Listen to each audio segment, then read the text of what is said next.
Johnson Centeno. Bienvenido, Johnson Centeno, a UPAO Noticias. Buenas tardes, ¿cómo están todos? Muchas gracias por la invitación nuevamente, Beto Pinillo, Melissa, y un saludo para tus oyentes y televidentes a esta hora. ¿Cómo estás? Muy buenas tardes. ¿Cuál es tu primera impresión frente a este acto que ha trascendido fronteras y que ha preocupado además a toda la comunidad en general, sobre todo a Sudamérica, y que el Perú ha sido el primero en reaccionar retirando a su embajador de allá? Sí, efectivamente. A pesar de que todos estamos concentrados en las implicancias de este fenómeno climático del Niño Costero, ¿no es cierto?, y también desde luego de la fiscalización a las autoridades. Esta vez la noticia nos lleva hasta Venezuela, donde precisamente la madrugada del día de ayer el Tribunal Supremo, el máximo organismo del Poder Judicial, ha decretado prácticamente el cierre provisional, aunque ya sabemos qué puede ocurrir después, del Parlamento, de la Asamblea Nacional, concentrando las atribuciones en el presidente Nicolás Maduro. Esto ha sido llamado por muchos analistas, hasta ahora está cuestionándose la nomenclatura, algunos le llaman golpe, autogolpe, fujimorazo, madurazo, ¿no es cierto? Hay para todos los gustos, ¿cierto? Lo que es verdad es que se trata de una nueva vulneración de los principios democráticos y de la institucionalidad en Venezuela. Creo que eso no cabe ninguna duda. Esto deja al país a partir de este momento en una situación de indefensión política, económica, y contribuye una vez más a aislar cada vez más a este país llanero que bajo el mandato de Nicolás Maduro solamente, como ustedes saben, está trayendo crisis, escasez, inflación. El Fondo Monetario Internacional habla de que se está proyectando alrededor de 1.600% de proyección de inflación para este año. Venezuela tiene la inflación más alta de todo el mundo, etcétera, etcétera, etcétera. Entonces, nuevamente las clarinadas de alerta de lo que está ocurriendo en Venezuela respecto de la democracia se encienden, y creo que, como decía Melissa, ha hecho muy bien el Perú en retirar en Guam, ¿no es cierto?, a su embajador definitivamente, ya como lo están pensando o haciendo Chile, Argentina, Colombia y algunos otros países de la vertiente democrática. ¿Cómo entender, Johnson Centeno, esta actitud del presidente Maduro, ¿no? Tú lo has dicho, además de esta crisis democrática que vive el país sudamericano, se suma la crisis económica. Hemos visto en las últimas imágenes las familias desesperadas, hay una necesidad de alimento, escasez de medicamentos, un caos lamentablemente, y nos apena, siendo sudamericanos, que en un país, Venezuela, esté viviendo esto, siendo, repito, una nación que tiene recursos, ¿no es cierto? O sea, el petróleo está ahí para que pueda esto contribuir a mejorar la calidad de vida de estos. Entonces, ¿cómo entender un país que vive ahorita una situación crítica económica teniendo recursos que pueden contribuir a mejorar su calidad de vida? Efectivamente, muy buena pregunta, Beto. En realidad lo que se trata es de una reacción de Nicolás Maduro, particularmente respecto de la oposición. Entonces, para empezar, se trata de una reacción de carácter político, porque en las últimas semanas la oposición venezolana estaba preparando, junto con algunos organismos o suborganismos de la OEA, una suerte de referéndum para las próximas semanas, para consultarle a la nación venezolana si Maduro todavía se queda o se va del poder, por un lado, lo cual trae desde ya una idea de crisis en este país. Y el segundo es una motivación, como bien tú sugerías, económica, porque la reacción de la Corte Suprema ha sido que Maduro tiene que pasar por la Asamblea Nacional cuando celebra contratos respecto de los recursos petroleros, ¿no es cierto? Entonces, prácticamente estamos viendo que hay una motivación política por un lado y otra motivación económica. Súmale a ello los cada vez más índices menores que tiene de popularidad, súmale a ello inclusive los militares, algunas fracciones, no están de acuerdo con la gestión de Nicolás Maduro, a pesar de que todavía viven una luna de miel, porque los nuevos millonarios y los nuevos ricos en Venezuela no son los empresarios, son los militares. Y agreguemos a ello un nuevo factor que precipita un poco esto, la presión de la derecha internacional, que habida cuenta está cerrando sus mercados, está cerrando empresas, muchos capitales están yendo, alguna gente está reclamando para que nuevamente puedan invertir los capitales norteamericanos, los capitales chinos, los europeos, etcétera, y no solamente aquellos estados con los cuales Maduro se lleve muy bien, que son los capitales islamistas. De manera que este es un poco el escenario que explica por qué Maduro, a través de la Corte Suprema, ha decidido que se recorte absolutamente las facultades que tiene un Congreso de la República y concentrarlas solamente en él, lo cual ya lo convierte, como dicen algunos analistas, en un dictador químicamente puro. Así es. Y estas acciones, pues, de disolver prácticamente el Congreso, como lo mencionabas, han sido criticadas en Venezuela también por los opositores y por algunos países democráticos. Justamente tenemos una nota que hace un recuento al respecto. Vamos a ver. El golpe de Estado dado en Venezuela por parte de Nicolás Maduro ha traído consigo una serie de críticas, no solo de la oposición, sino también por los gobiernos de Estados Unidos, México, Brasil, Chile, Colombia, Perú y Panamá, quienes condenaron la decisión del Tribunal Supremo de Justicia de atribuirse las funciones del Parlamento. La sentencia número 56, si no me equivoco, en contra del pueblo venezolano. Porque quiero ser muy claro. Estos son sentencias contra el pueblo venezolano. No son sentencias contra la Asamblea. Son sentencias contra un pueblo que votó por un cambio en el país y que el Tribunal Supremo de Justicia cree que puede pasar por encima del pueblo venezolano.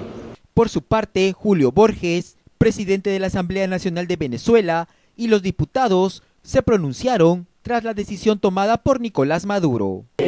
Les quiero decir claramente qué significa para nosotros esta sentencia.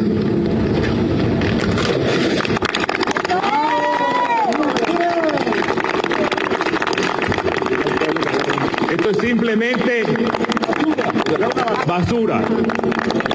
Basura de quienes han secuestrado la Constitución y quienes han secuestrado los derechos y quienes han secuestrado la libertad del pueblo venezolano. Esto es lo que significa para nosotros la sentencia del Tribunal Constitucional. Por su parte, Enrique Capriles, ex candidato a la presidencia de Venezuela, en 2 oportunidades, dio algunos antecedentes de la Carta Democrática impulsada y aprobada por Hugo Chávez. La ruptura del orden constitucional con el cierre del Congreso en Perú. En Venezuela se ha dado el madurazo, podemos decirlo, esto es el madurazo con el apoyo de un tribunal. Para que ustedes sepan, ese tribunal, la mayor parte de los magistrados ni siquiera cumplen con los requisitos para ser magistrados del más alto tribunal de nuestro país. Así que es una situación sumamente grave que en nada abona a la solución de la crisis económica y social de mi país, más bien la agrava, continúa acentuando, y como yo les he dicho a algunos de ustedes en otras oportunidades, no quisiéramos los venezolanos que esto termine en un estallido social. Nosotros insistimos en la necesidad de buscar, de encontrar una solución democrática. Mientras tanto, María Corina Machado, exdiputada de Venezuela, puntualizó que lo que tiene que hacer su país es la restitución de la democracia y la institucionalidad a través de la Carta Interamericana. Mientras tanto, el gobierno peruano retiró de manera definitiva a su embajador de Venezuela, luego de que el Tribunal Supremo de Justicia asumiera las funciones del Parlamento.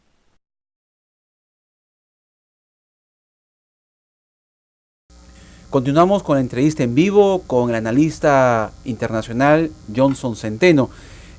Johnson, entonces, esta es una situación ya dada, real en Venezuela, que le hemos venido analizando. ¿Cuáles son las implicancias y qué soluciones se podrían dar respecto al vínculo Perú-Venezuela? Efectivamente, muchos analistas están planteando ya algunas alternativas, porque así como el derecho, entre comillas, ha transgredido el orden en Venezuela, el derecho le puede dar una solución. Y entonces muchos están apelando al artículo 20 de la Carta Interamericana para efectos de que los cancilleres, ¿no es cierto?, de todos los países que conforman la OEA se reúnan y envíen una misión diplomática en Venezuela para efectos de tener un acuerdo nacional.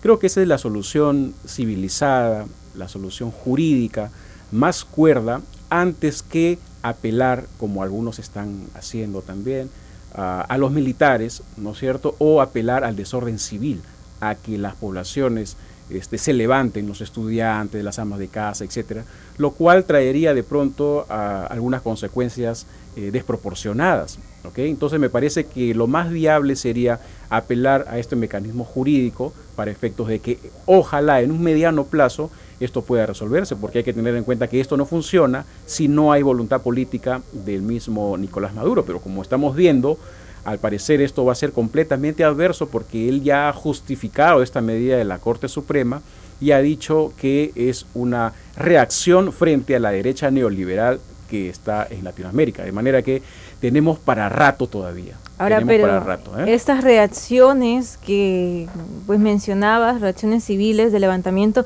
ya se han dado. Justamente hay una actualización de que las protestas anunciadas en Venezuela ya comenzaron hoy y están a las afueras del Tribunal Supremo de Justicia. Se han registrado enfrentamientos inclusive entre la policía y los manifestantes, incluso a agentes les han quitado las cámaras a los medios locales, como lo muestran impactantes imágenes que ya difunden la agencia EFE, la agencia AFP, diferentes medios internacionales quienes sí tienen acceso a estos datos, pero ya los propios periodistas, inclusive medios de comunicación, han sido vetados, y con estos antecedentes, con estas situaciones, no dicen los fujimoristas que no es lo mismo que la época que sucedió este autogolpe de Estado, si la situación está 5 similar. de abril, ¿no? Efectivamente, mira, faltaba solamente unos días para tener este nuevo aniversario, ¿no? Creo que ha sido a propósito, ¿no? Es probable, porque todos los dictadores se quieren mucho, pero en realidad hay que decir que técnicamente, por lo menos técnicamente, ha sido un golpe distinto. En el caso de Fujimori, ¿no es cierto?, él cerró el Congreso, ¿no?, de su propia parte, mientras que en el caso de Maduro se ha valido de un organismo independiente, que es la Corte Suprema, para cerrar y atribuirle a él esos poderes. De tal manera que hay que hacer algunas distinciones. En ambos casos, final, quien siempre sale perdiendo es la gente. ¿Okay? Ya estamos viendo que hay revueltas, la democracia, ¿no? Seguramente va a haber desaparecidos, ¿okay? Seguramente va a haber más personal de oposición en las cárceles, como están cualquiera persona que se levanta contra antes Chávez o ahora Maduro en las cárceles, de manera que esto todavía es es el inicio, podríamos decir, de lo es que el va inicio a venir. de un nuevo de una nueva crisis en Venezuela, que probablemente sea la última. Venezuela en este momento está pasando, como bien subrayaba Beto, por una crisis económica deficitaria, no tiene voz ni voto en el Fondo Monetario Internacional, está suspendido del Mercosur. Vamos a ver qué es lo que dice Trump. Algunos dicen que de pronto puede ser la tercera vía. ¿Por qué? Porque Trump, Estados Unidos, es el principal beneficiario de cerca de 65-70% del petróleo. Imagínate que le diga venezolanos, Maduro, checo, yo ya no te voy a comprar. ¿A dónde vas a vender todo ese petróleo? ¿A dónde es que tú te vas a vender el petróleo? Entonces una crisis económica, lo pueden cercar también, de manera que yo me imagino que en las próximas horas o en los próximos días, Maduro, después de esta reacción irracional, seguramente va a sentarse en la mesa y vamos se le aparecerá el pajarito, como decía Maduro. De pronto. A inspirarlo. De pronto. Bueno, sí, es lamentable que se susciten este tipo de situaciones cuando sabemos ya pues que los países quieren democracia, quieren vivir en armonía, y ¿no? pensábamos que estaban superados este tipo de golpes. Así es, ¿no? Pero ya la Casa Blanca se ha pronunciado. ¿Qué dice Trump? Dice que un mensaje claro al pueblo de Venezuela. Estados Unidos está con ustedes. Parece que ha condenado entonces las acciones del presidente Nicolás Maduro, pero sabemos que cuando es el tema de transacciones comerciales es muy distinto a lo que se dice de manera política, ¿no? Para la ciudadanía. Al menos ese es el mensaje oficial que ha dado la Casa Blanca respecto a este golpe de Estado o autogolpe, podría llamarse también, que ha dado Nicolás Esperamos Maduro. qué es lo que dice Trump en sus tweets. ¿No es Sus cierto? tweets. Que Vamos a buscarlo en el tweet de Trump mientras tanto. Pero evidentemente que desde aquí tenemos que enviar, Beto, un mensaje de solidaridad contra todos los venezolanos. Fíjese que Venezuela hace 20 o 25 años atrás era un pequeño paraíso, porque iban hasta los argentinos, los mexicanos, los chilenos, los peruanos en busca de fortuna y en busca de trabajo. Hoy en día la gente no solo no puede salir, sino que los extranjeros que habían están regresando, porque es un país en crisis, no encuentras papel higiénico, no encuentras medicinas, no puedes fundar una revista o tener un programa independiente como este porque no hay libertad de expresión. Te cierran, entonces ellos están en calidad de damnificados también, políticos. Y ahora que se han roto las relaciones con otros países, peor, pues esa situación se agrava, ¿no? La crisis que ellos tienen, y ahora las importaciones van a reducir quizá con algunos países que ya, pues tras este golpe, ya no quieren tener algún tipo de relación bilateral. En el caso del Perú, ya retiró a su embajador. ¿Qué sucede con los convenios o con las transacciones comerciales o las relaciones del índole que fuera que tenemos aún con Venezuela? ¿Qué pasa ahí? Sí, efectivamente. El primer paso para someter a un país cuando quiebra el orden constitucional es evidentemente mandar a la diplomacia y traer al embajador definitivamente, retirarlo, ¿no es cierto? Luego siguen las medidas políticas, que yo espero que sea en un concierto a nivel de la Organización de Estados Americanos, porque no tenemos una fluida intercambio comercial con Venezuela, que no nos puede afectar mucho, no por culpa nuestra, sino por culpa de Venezuela, que de a poco se ha ido aislando. En todo caso, creo que conviene hacer los votos para que esta solución se dé ya en el más breve plazo, porque hay que tener en cuenta que este tipo de dulce dictatorial puede ser inclusive una invitación a otros regímenes de pronto a que puedan realizar algo parecido. El caso de Nicaragua, que está muy comprometida con Venezuela, o el caso mismo de Bolivia. Evo Morales ha saludado, ¿no es cierto?, las medidas del Tribunal Supremo, etcétera. Entonces esperemos que esto no sea una invitación para que nuevos regímenes continúen el camino de Maduro. Muy bien, gracias Johnson Centeno por esta información. Hacemos una pausa y regresamos con más noticias. Estaremos a la expectativa de esta situación que vive Venezuela. Sí, seguiremos informando de todo lo que ocurre ahí en este país sudamericano. Ahora una pausa y regresamos con más en UPAO Noticias, edición mediodía.